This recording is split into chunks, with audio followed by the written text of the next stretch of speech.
الرحمن الرحیم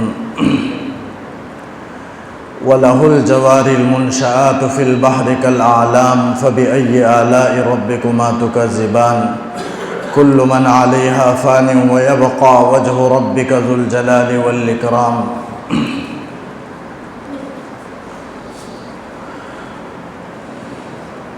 بزرگان محترم، یہ سورہ رحمان کی آیات ہیں، دوسرے رکوع کی۔ گزشتہ ہفتہ پہلے رکوع کی تفسیر ہو چکی ہے، اس کی آخری آیت رہ گئی تھی، یخرج منہما اللؤلؤ والمرجان فبأي آلاء ربكما تكذبان۔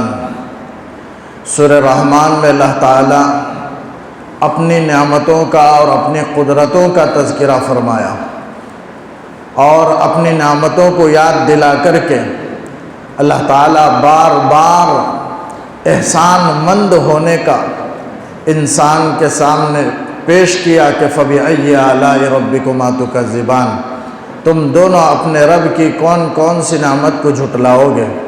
تو انسان اور جنات دونوں سے اللہ تعالیٰ نے خطاب کیا اور کہا کہ فَبِأَيِّ آلَاءِ رَبِّكُمَا تُكَذِّبَانِ یخرج منہما اللؤلؤ والمرجان۔ یہ سمندر کے کھارے اور میٹھے پانی سے نکلتے ہیں لؤلؤ اور مرجان۔ لؤلؤ عربی میں بڑی موتی کو کہتے ہیں اور مرجان چھوٹی موتی کو کہتے ہیں، اور مرجان کا ایک معنی ہے مونگے کا، یعنی قیمتی پتھر۔ قیمتی پتھر بھی سمندر سے نکلتا ہے اور موتی بھی سمندر سے نکلتے ہیں، تو بڑی اور چھوٹی موتی رکھیں یا موتی اور قیمتی پتھر رکھیں، یہ دونوں سمندر سے نکلتے ہیں، اللہ تعالیٰ کی قدرت میں سے ہیں اور نعمت میں سے ہیں۔ اب یہ اللہ کی نعمت کیسے ہے؟ اہل شوق حضرات، اہل ثروت مالدار یہ موتی کو اور قیمتی پتھر کو خریدتے ہیں اور اپنے زیب و زینت کا اسے ذریعہ بناتے ہیں اور اسے پہنتے ہیں، حسن و جمال اپنے جسم کے اندر خوبصورتی پیدا کرتے ہیں۔ اس اعتبار سے یہ موتی ہے، یہ نعمت ہے اور اللہ کی قدرت بھی ہے۔ فرمایا وَلَهُ الْجَوَارِ الْمُنْشَآتُ فِي الْبَحْرِ كَالْأَعْلَامِ، اور اللہ رب العزت کے قدرت ہی میں سے ہے الجوار، سمندر میں چلنے والی کشتیاں، جاری ہونے والی کشتیاں۔ جاریتن کی جمع جوار ہے، جاریتن کے معنی ہیں سمندر میں چلنے والی کشتیاں۔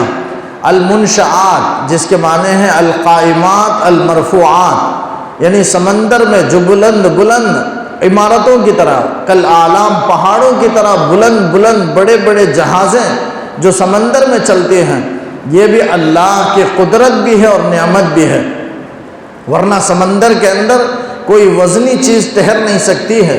اگر کوئی پتھر ڈالے سمندر پر، وہ سطح سمندر پر تیرتا نہیں بلکہ سمندر کے اندر چلا جاتا ہے۔ لیکن بڑے بڑے جہاز جو پہاڑوں کے مانند ہیں، اندر جہاز کے اندر ہوائی جہاز اتر سکتا ہے، اتنے بڑے بڑے جہاز سمندر میں ٹہرے ہوئے ہیں، پانی پر ٹہرے ہوئے ہیں۔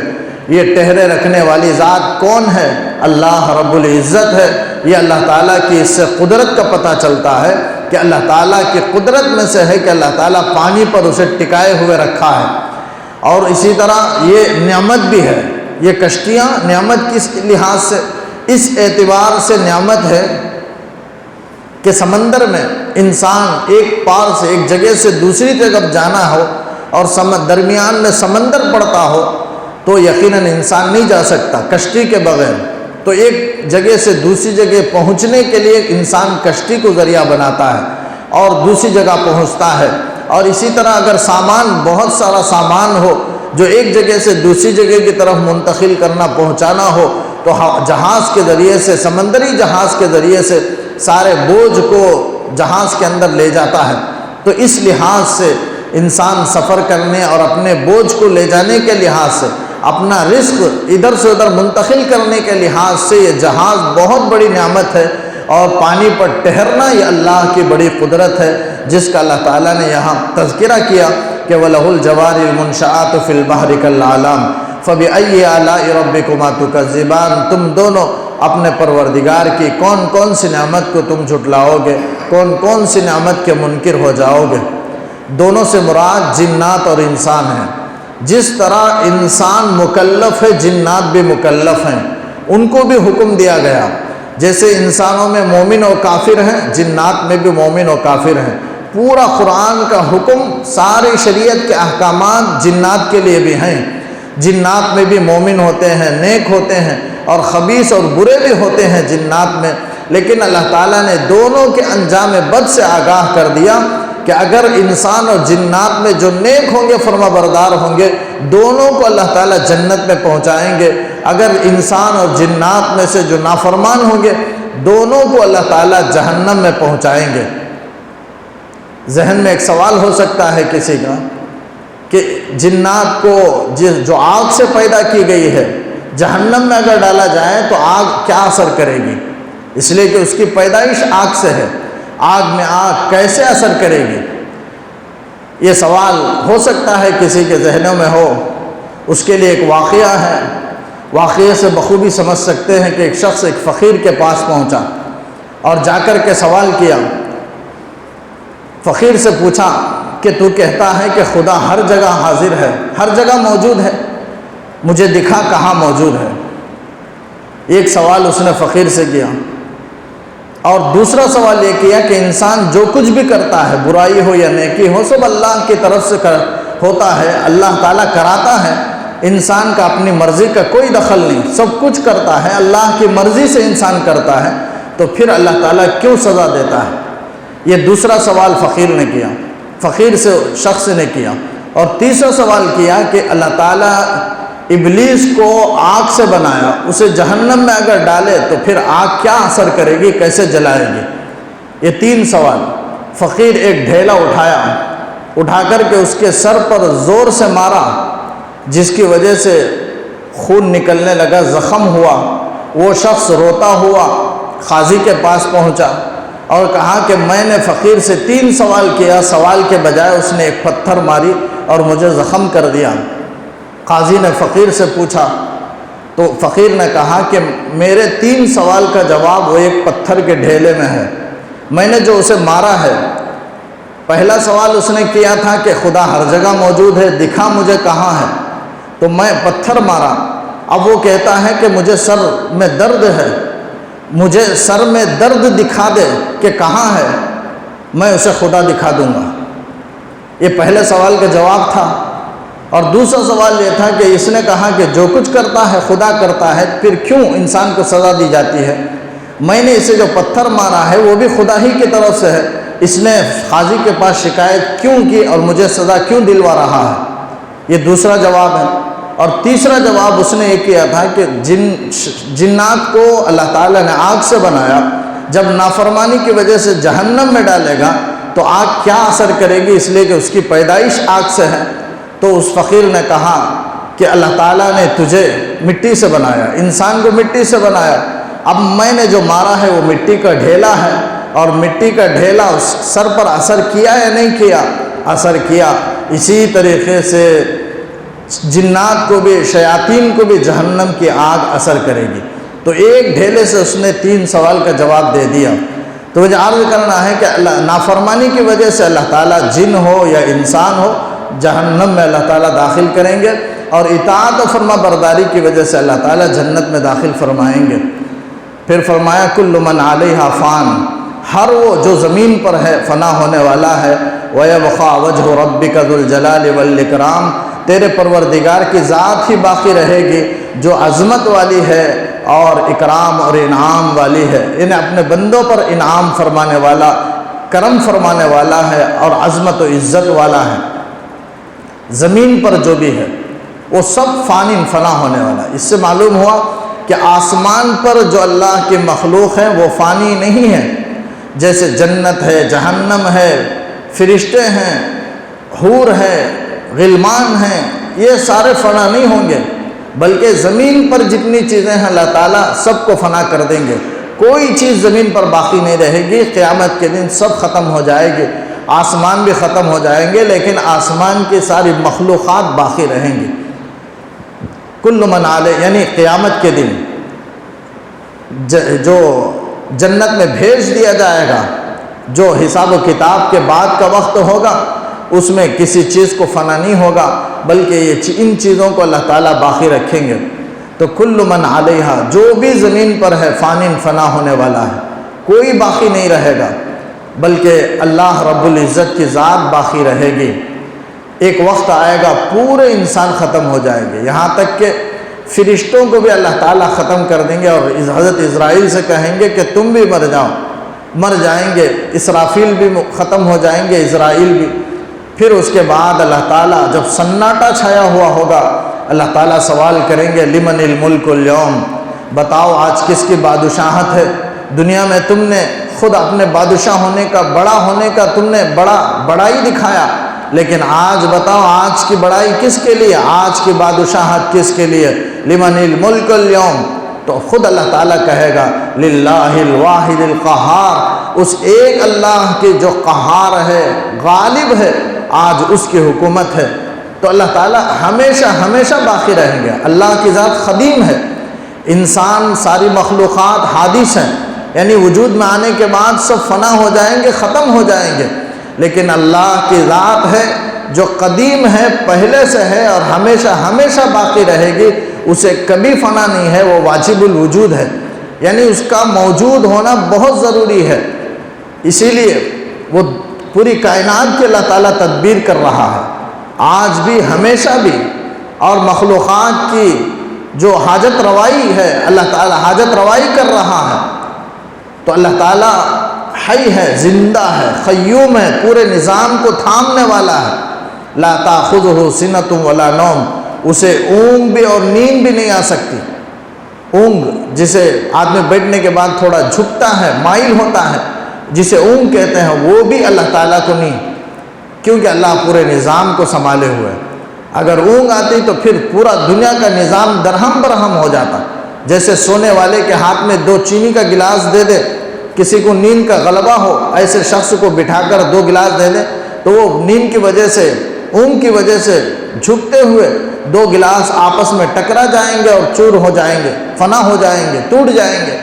بالکل اسی طریقے سے پوری کائنات کے نظام کو اللہ سنبھالے ہوئے ہے، اسے اونگ بھی نہیں آ سکتی ہے، اگر آئے اللہ تعالیٰ سے، اللہ اسے پاک ہے کیونکہ وہ پوری دنیا کے نظام کو، ورنہ پوری دنیا کا نظام درہم برہم ہو جائے گا۔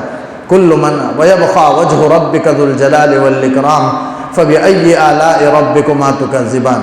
وجہ ربک، تیرے پروردگار کی، یہاں تیرے سے مراد حضور نبی کریم صلی اللہ علیہ وسلم ہے، اس لیے کہ آپ پر قرآن نازل ہوا، تو تیرے پروردگار کی ذات، یعنی آپ صلی اللہ علیہ وسلم کی اس میں خاص عظمت ہے، آپ کی خاص شان ہے، فضیلت ہے کہ اللہ تعالیٰ اپنی ذات کی نسبت آپ صلی اللہ علیہ وسلم کی طرف کی ہے، اس سے آپ کی عظمت کا، آپ کے بلندی میں مقام کا پتہ چلتا ہے۔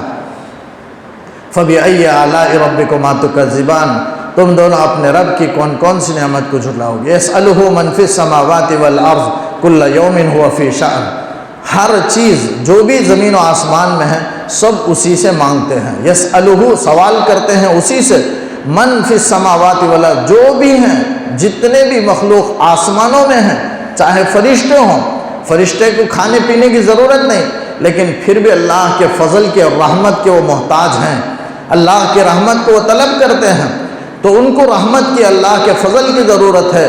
ہمیں مغفرت کی، رحمت کی، فضل کی، رزق کی، روزی کی، ساری چیزوں کی ہمیں ضرورت ہے، سب اللہ سے مانگتے ہیں، یا تو زبان سے مانگتے ہیں یا تو اپنی حالت سے مانگتے ہیں، زبان خال سے، زبان حال سے، جو بھی ضرورت ہے، رزق کی ضرورت ہے، مغفرت کی ضرورت ہے، اور عبادت میں طاقت و قوت کی ضرورت ہے، سب اسی سے مانگتے ہیں۔ جب ساری چیزیں اسی سے مانگتی ہیں تو انسان اشرف المخلوقات ہے، اسے اللہ ہی سے مانگنا چاہیے۔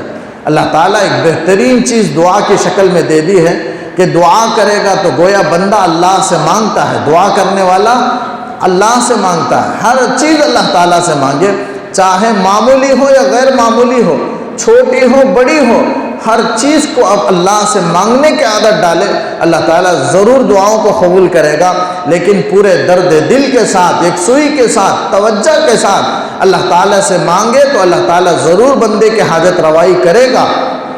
اللہ تعالیٰ مانگنے والے سے خوش ہوتا ہے. دنیا والے مانگے تو ناراض ہو جاتے ہیں، لیکن اللہ تعالیٰ جو نہیں مانگتا اس سے ناراض ہو جاتا ہے. من لم یسأل اللہ یغضب علیہ، جو اللہ سے نہیں مانگتا اللہ تعالیٰ اس پر غصہ کرتا ہے، اللہ کا غضب اس پر ہوتا ہے.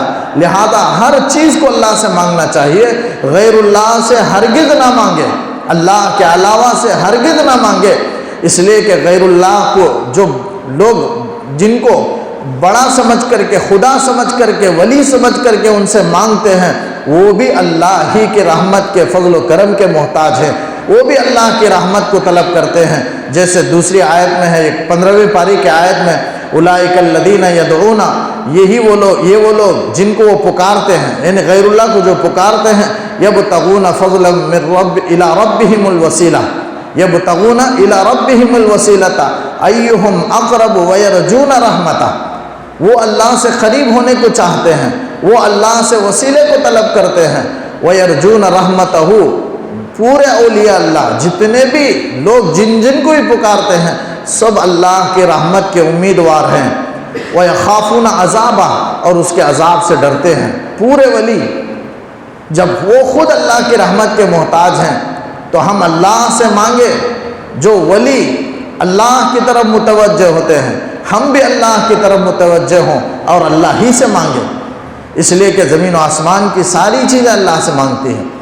حدیث میں آتا ہے اگر چپل کا تسمہ جو پٹی ہم کہتے ہیں وہ بھی اگر ٹوٹ جائے تو اللہ تعالیٰ سے سوال کریں، ذرا دھیان اللہ کی طرف جائے تو پھر آسانی، اس کام کے اندر آسانی پیدا ہوگی. ایسا کہ انسان حیران رہ جائے گا کہ واقعتاً اللہ کی پکارنے کی وجہ سے کیسے اللہ کی مدد شامل حال ہوئی. تو اللہ کو ہمیشہ اللہ سے مانگے، اس کی عادت ڈالے. فرمایا یسألہ من فی السماوات والارض کل یوم ہوا فی شأن، ہر دن اللہ ایک شان میں ہے. ایک اللہ کی نئی شان، ایک عجیب، اللہ تعالیٰ بڑے شان میں ہوتا ہے، نرالی شان میں ہوتا ہے، ایک نئی شان میں ہوتا ہے. ہر کام، شان کے معنی شان کے ہیں، یعنی اللہ تعالیٰ ہر دن ہر آن کسی نہ کسی صفت کا مظاہرہ فرماتا رہتا ہے. ہر وقت ہر آن کسی نہ کسی کام میں رہتا ہے، ہر آن کسی مخلوق کی ضرورت کو پورا کر رہا ہوتا ہے. یہ مطلب ہے کل یوم ہوا فی شأن کا، یعنی ہر وقت. جیسے حدیث میں آتا ہے اللہ تعالیٰ پوری کائنات کو 6 دن میں پیدا کیا. اتوار کے دن سے شروع کیا اور جمعے کے دن پر ختم کیا. جمعے کے آخری وقت میں حضرت آدم علیہ السلام کو پیدا فرمایا، اور ہفتے کے دن اللہ تعالیٰ نے پیدا نہیں کیا. قرآن مجید میں بھی 6 دن میں پوری کائنات کے پیدا کرنے کا اللہ نے تذکرہ فرمایا. تو اس لحاظ سے 6 دن ہوئے، لیکن ایک حدیث میں 7 دن کا بھی ذکر آتا ہے. اگر وہ حدیث مراد لے لیا جائے تو 7 دن، جیسے اس آیت سے ہی معلوم ہوتا ہے کہ ہر دن اللہ تعالیٰ اپنے کسی نہ کسی کام میں، بندوں کے کام میں لگا رہتا ہے، بندوں کے حاجت روائی کر رہا ہوتا ہے. اس سے یہودیوں کا رد ہو گیا. یہودی کہتے ہیں کہ 6 دن اللہ نے بنایا، 1 دن اللہ خاموش رہا، فارغ رہا، اس لیے یہودی ہفتے کے دن کو چھٹی کا دن مناتے ہیں. لیکن قرآن تردید کرتا ہے کہ اللہ تعالیٰ کسی دن خاموش نہیں ہے، بلکہ ہر دن اپنی کسی نہ کسی صفت کا مظاہرہ کر رہا ہوتا ہے. ہر آن اپنے مخلوق کی حاجت روائی فرماتا رہتا ہے. تو یہ کل یوم ہوا فی شأن کا یہی مطلب ہے کہ ہر دن. تو یہودیوں کی اس سے تردید ہو گئی. فَبِأَيِّ آلَاءِ رَبِّكُمَا تُكَذِّبَانِ، تم اپنے رب کی کون کون سی نعمت کو جھٹلاؤ گے. سَنَفْرُغُ لَكُمْ أَيُّهَا الثَّقَلَانِ، ان قریب ہم فارغ ہو جائیں گے تمہارے حساب و کتاب کے لیے. اللہ تعالیٰ کہتا ہے سَنَفْرُغُ لَكُمْ، تمہارے حساب کے لیے ہم ان قریب فارغ ہو جائیں گے، یعنی قیامت کے دن ہم تمہیں حساب لیں گے. اب اس کا مطلب یہ ہے، یہاں فراغت سے مراد اللہ تعالیٰ مجازاً ایک تحدید کے طور پر استعمال کیا، ورنہ فراغت کا معنی حقیقی معنی نہیں ہے کہ اللہ تعالیٰ کام میں بہت مشغول ہے. جس مشغولی کی وجہ سے بعض پرس کرنے کے انسانوں کے پاس، مجرموں کے پاس، مجرموں سے بعض پرس کرنے کی، ان کو پکڑنے کی اللہ تعالیٰ کو فرصت نہیں ہے.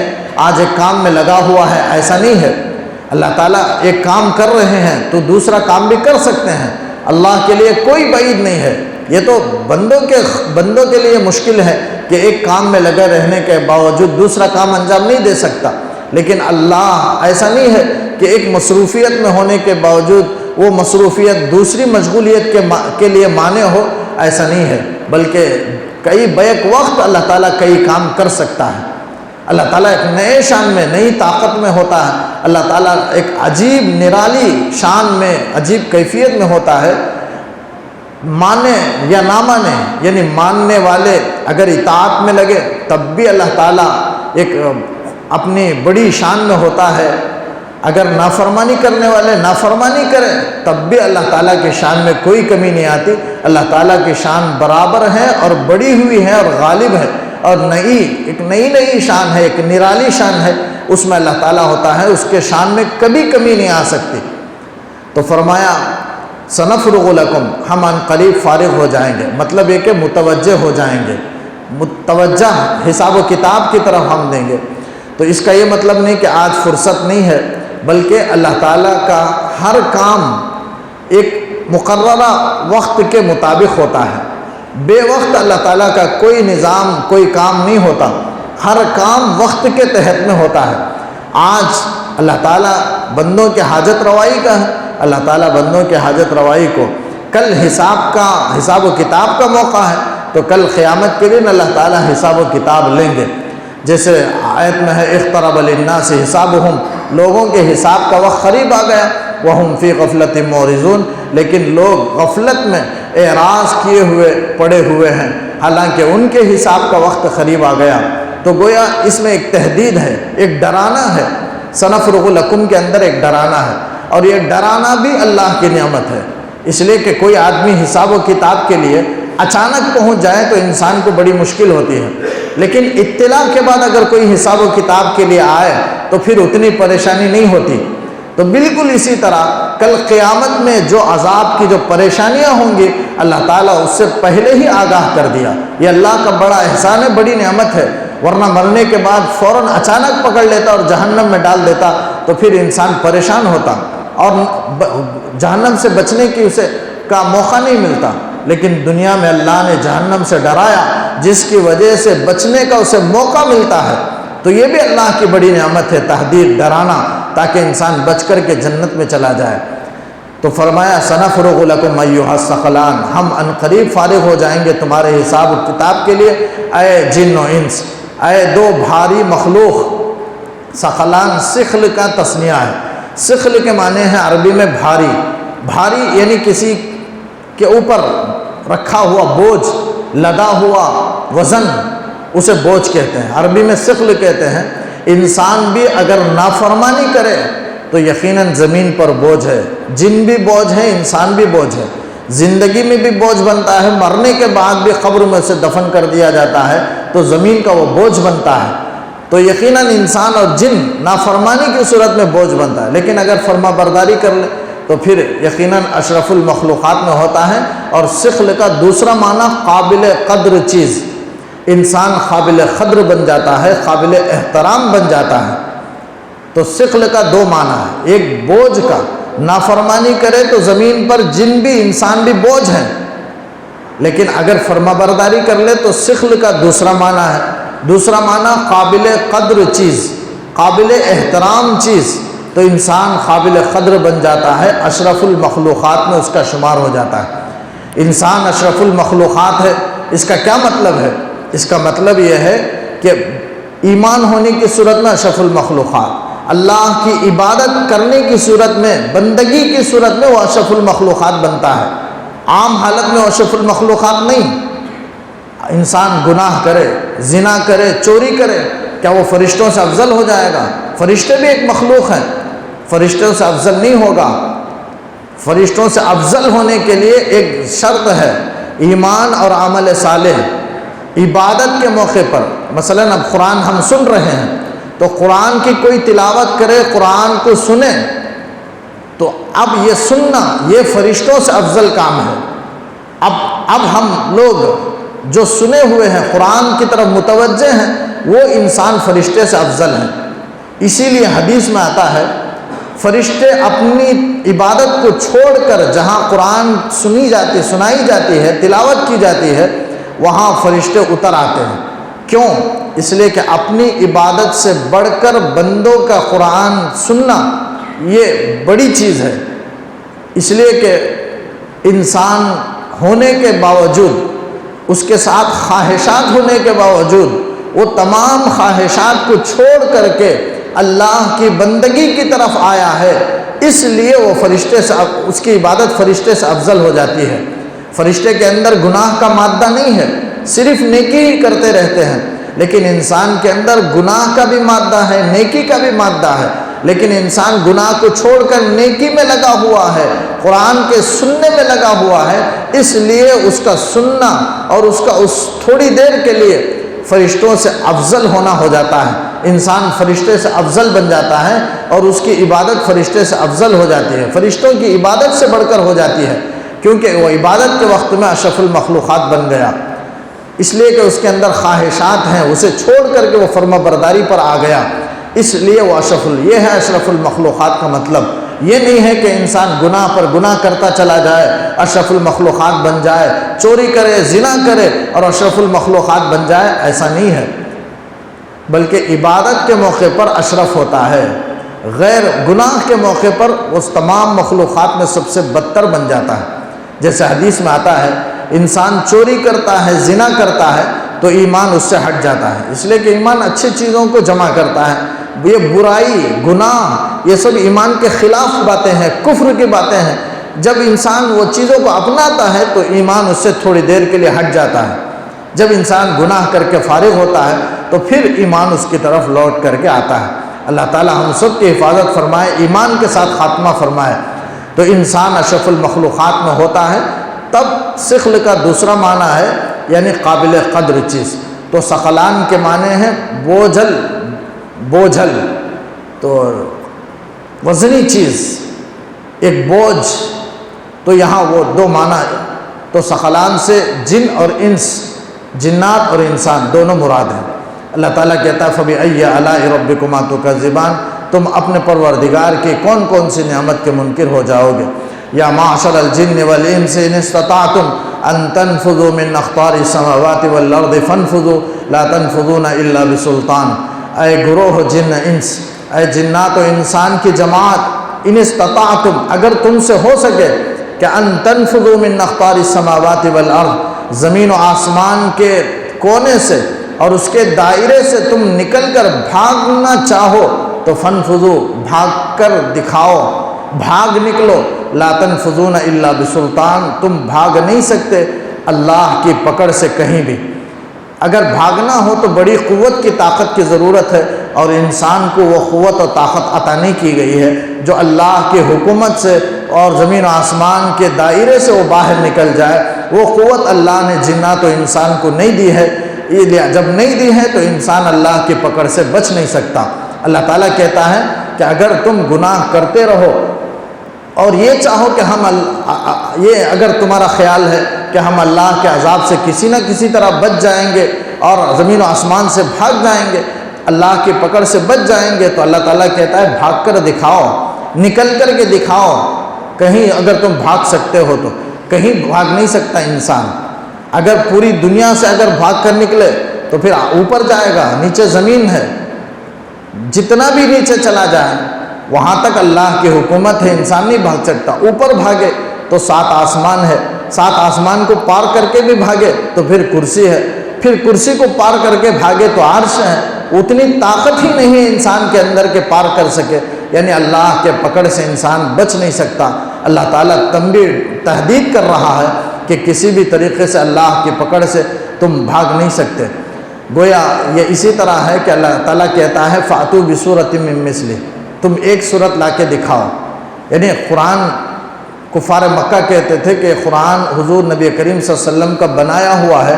اللہ تعالیٰ کہتا ہے اگر بنایا ہوا ہے تو تم بھی عرب ہو، تم بھی عربی جانتے ہو، ایک سورہ بنا کر کے پیش کرو۔ فَأْتُوا بِسُورَةٍ مِّن مِّثْلِهِ، جیسے یعنی تم پیش نہیں کر سکتے، یہ مطلب ہے۔ اسی طرح یہاں بھی اللہ تعالیٰ کہتا ہے کہ تم بھاگ نکلو، مطلب یہ کہ تم بھاگ نہیں سکتے، اللہ کی پکڑ سے بچ نہیں سکتے۔ اس کے بعد فرمایا فَبِأَيِّ آلَاءِ رَبِّكُمَا تُكَذِّبَانِ يُرْسَلُ عَلَيْكُمَا شُوَاظٌ مِّن نَّارٍ۔ یہ آیت بعض حضرات نے کہا کہ جہنمیوں کو جو سزا دی جائے گی اللہ نے اس کا ذکر فرمایا۔ بعض حضرات نے کہا کہ اس کا یہ مطلب ہے کہ اگر کوئی زمین و آسمان سے بھاگنے کی کوشش کرے تو اس پر آگ کا شعلہ چھوڑا جائے گا۔ یرسل علیکما، تم دونوں پر چھوڑا جائے گا شواظ من نار، آگ کا شعلہ۔ شواظ کہتے ہیں ایسی آگ کو، آگ کے شعلے کو جس میں دھواں نہ ہو، بغیر دھواں کے صرف آگ ہو۔ ایسی آگ جیسے میزائل داغے جاتے ہیں اور انسان کوئی بھی چیز ٹکڑے ٹکڑے ہو جاتا ہے، اسی طریقے سے آگ چھوڑا جائے گا جس کی وجہ سے انسان جل کر کے راکھ ہو جائے گا۔ یہ جہنم کی آگ ہوگی، اور جہنم کی آگ ایسا نہیں ہے کہ اس کی وجہ سے انسان جل کر کے مر جائے۔ لا تبقی ولا تذر، یہ کسی کو باقی بھی نہیں رکھے گی، کسی کو چھوڑے گی بھی نہیں۔ یعنی مطلب ہے کہ انسان کے جسم کے گوشت کو بھی نہیں چھوڑے گی اور نہ ہڈی کو، پورا بس ایک ڈھانچہ رہ جائے گا، ہڈی کو بھی ختم ٹکڑے کر دے گی اور پورے گوشت کو بھی ختم کر دے گی۔ یہ جہنم کی آگ کی صفت اللہ نے بیان کی، سورہ مدثر میں ہے، علیہا 19 19 فرشتے جہنم میں سزا دینے کے لیے مقرر ہیں، اور ہر فرشتہ بیک وقت 19 عذاب جہنمیوں کو دیا جائے گا۔ ایک ایک فرشتہ ایک ایک طریقے سے عذاب دے گا، تو بیک وقت 19 قسم کا عذاب۔ لیکن یہ کفار مکہ کو قرآن نے جو تعداد بیان کی ہے، جہنم میں 19 فرشتے ہوں گے، تو یہ کفاروں کے لیے مذاق کی چیز بن گئی۔ اور کفار میں کلدہ نامی ایک شخص تھا، وہ جو طاقتور تھا، اپنے طاقت پر اسے گھمنڈ تھا، وہ کہنے لگا لوگوں سے، کافروں سے، کہ تم صرف 2 فرشتوں کو سنبھال لو، میں 17 فرشتوں کو سنبھال لوں گا تنہا، اور میں جہنم کے 17 فرشتوں سے مقابلہ کروں گا۔ جو نبی کہتے ہیں کہ جہنم ہے، میں فرشتے سے، یہ بھی ان کے لیے مذاق کی چیز بن گئی تھی۔ تو اللہ تعالیٰ کہتا ہے یرسل علیکما شواظ من نار، تم دونوں پر چھوڑا جائے گا۔ جہنم کی آگ ایسی خطرناک ہوگی، اللہ تعالیٰ کہتا ہے کلما خبت زدناہم سعیرا، جب جب بھی جہنم کی آگ ذرا کم ہوگی، تیزی میں کمی آئے گی، دھیمی ہوگی، تو اللہ تعالیٰ اسے اس کے آگ کو اور بھڑکا دیں گے۔ زدناہم سعیرا، جہنم کی آگ کو ہم زیادہ کر دیں گے۔ اللہ تعالیٰ کہتا ہے پوری صفت کو قرآن کریم میں تھوڑا تھوڑا جہنم کی صفات کو اللہ تعالیٰ نے، جو بری اور سخت خطرناک صفات ہے جہنم کی، اللہ تعالیٰ نے وہ ساری کیفیات کا تذکرہ الگ الگ جگہوں میں تھوڑا تھوڑا اللہ نے کیا ہے۔ فرمائے یرسل علیکما شواظ من نار، آگ کا شعلہ چھوڑا جائے گا، ونحاس، اور ایسا دھواں چھوڑا جائے گا جس میں آگ اور چنگاری نہیں ہوگی، خالص دھواں، جیسے آنسو گیس چھوڑتے ہیں، بالکل اسی طریقے سے صرف دھواں چھوڑا جائے گا۔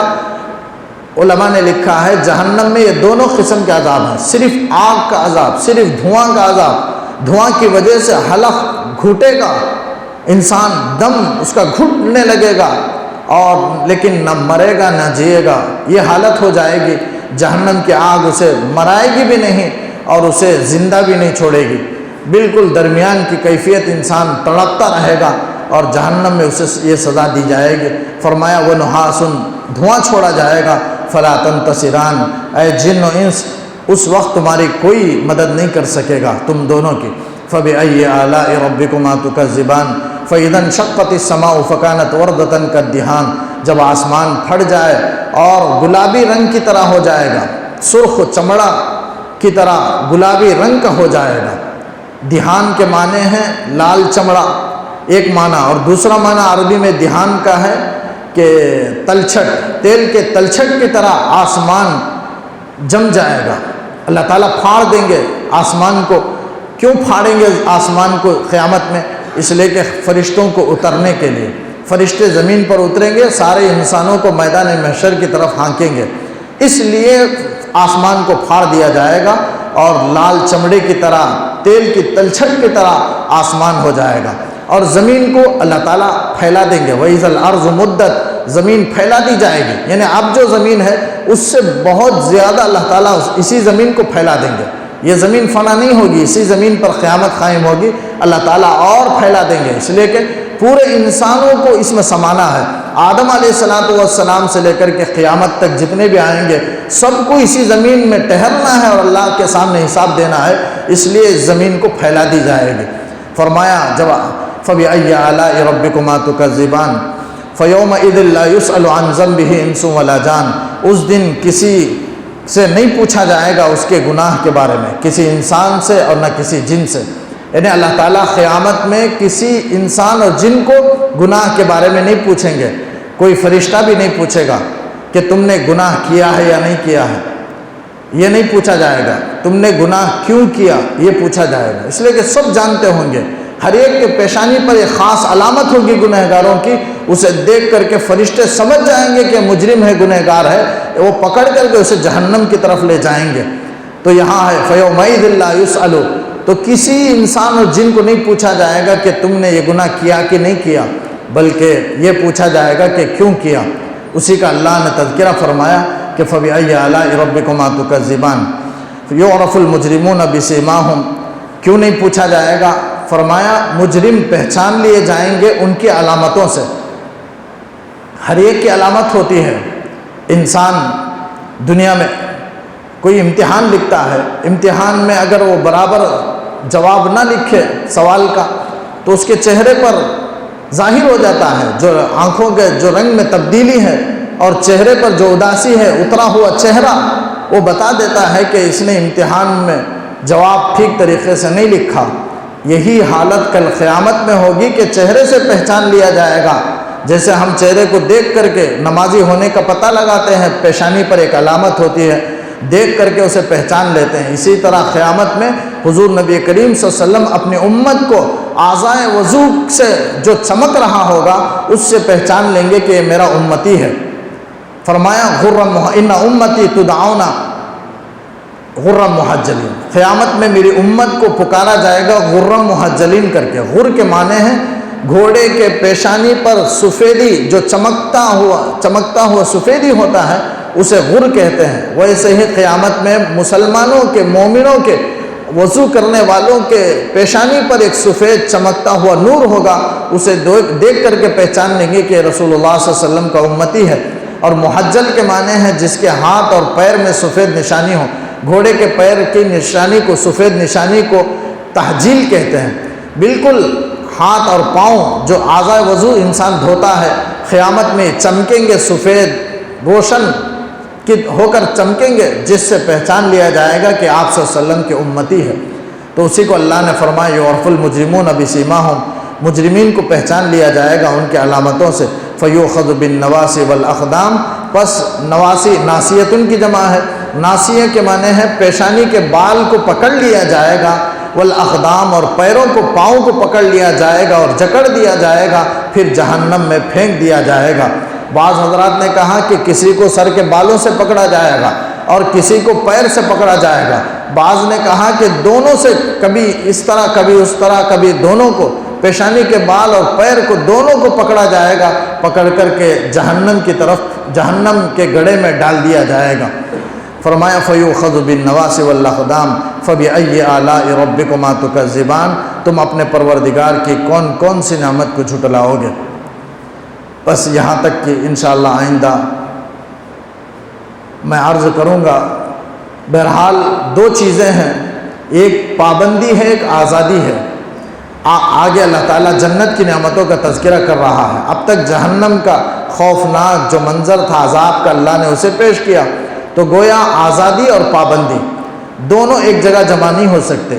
کوئی آدمی یہاں بھی آزاد رہے وہاں بھی آزاد رہے، ایسا نہیں ہو سکتا۔ کوئی یہاں بھی پابند رہے وہاں بھی پابند رہے، ایسا بھی نہیں ہو سکتا۔ ایسا ہوگا کہ جو یہاں آزاد رہا وہ وہاں پابند ہوگا، جو یہاں پابند ہوگا وہ وہاں آزاد ہوگا۔ پابند کا مطلب شریعت کے احکامات کا، اگر دنیا میں اگر کوئی پابند رہے تو آخرت میں ساری پابندیاں ہٹ جائیں گی، آزادی کی زندگی، عیش و آرام کی، راحت کی زندگی، خوش و خرم کی زندگی انسان گزارے گا۔ لیکن یہاں اگر آزادی کی زندگی گزار لے تو پھر وہاں آزادی ختم ہو جائے گی، پابندی آئے گی، جہنم کے اندر رہنا ہوگا، جس کو آگے آیت میں اللہ تعالیٰ نے کہا کہ جہنم اور کھولتے پانی دونوں کے درمیان ہی انسان طواف کرتا رہے گا، جہنمی مجرم طواف کرتا رہے گا پوری زندگی، اس کا کوئی آخر انتہا نہیں۔ عذاب ہوگا، پیاس کے مارے چلائے گا تو گرم کھولتا ہوا پانی کے لیے ادھر لایا جائے گا، اور کھولتا ہوا پانی پینے کے بعد پھر جہنم میں پہنچا دیا جائے گا۔ اللہ تعالیٰ کہتا ہے یطوفون بینہا و بین حمیم آن، اس دوزخ اور گرم کھولتے پانی کے درمیان انسان طواف کرتا رہے گا، مجرم طواف کرتا رہے گا، جہنمی طواف کرتا رہے گا۔ اللہ تعالیٰ پابندی کی زندگی گزارنے کی توفیق عطا فرمائے۔ اللہم صلی علی سیدنا محمد وعلی آل سیدنا محمد وبارک وسلم علیہ۔ ربنا آتنا فی الدنیا حسنۃ وفی الآخرۃ حسنۃ وقنا عذاب النار۔ اے اللہ ہم سب کے گناہوں کو معاف فرما، ہم سب کے خطاؤں سے درگزر فرما۔ اے اللہ ہمارے جمع ہونے کو بے انتہا قبول فرما۔ اے اللہ قرآن مجید سے سچی محبت، سچا تعلق نصیب فرما۔ اے اللہ قرآنی تعلیمات کے مطابق عمل کرنے کی توفیق عطا فرما، عمل کرنا ہمارے لیے آسان فرما۔ حاضرین میں سے ہر ایک کو صحت و عافیت کی دولت سے مالا مال فرما۔ اے اللہ غائبین میں سے بھی ہر ایک کو صحت و عافیت کی دولت سے مالا مال فرما۔ اے اللہ بالخصوص حاضرین کے جو جائز مقاصد ہیں، اے اللہ تمام جائز مقاصد کو پورا فرما۔ قرآن کی برکات کو ہماری زندگیوں میں منتقل فرما، قرآنی تعلیمات پر عمل کرنا آسان فرما۔ اس دعا کو محض اپنے فضل و کرم سے حضور نبی کریم صلی اللہ علیہ وسلم کے صدقے سے قبول فرما۔ وصلی اللہ تعالی وسلم علی خیر خلقہ سیدنا محمد و آلہ و اصحابہ اجمعین والحمد للہ رب العالمین۔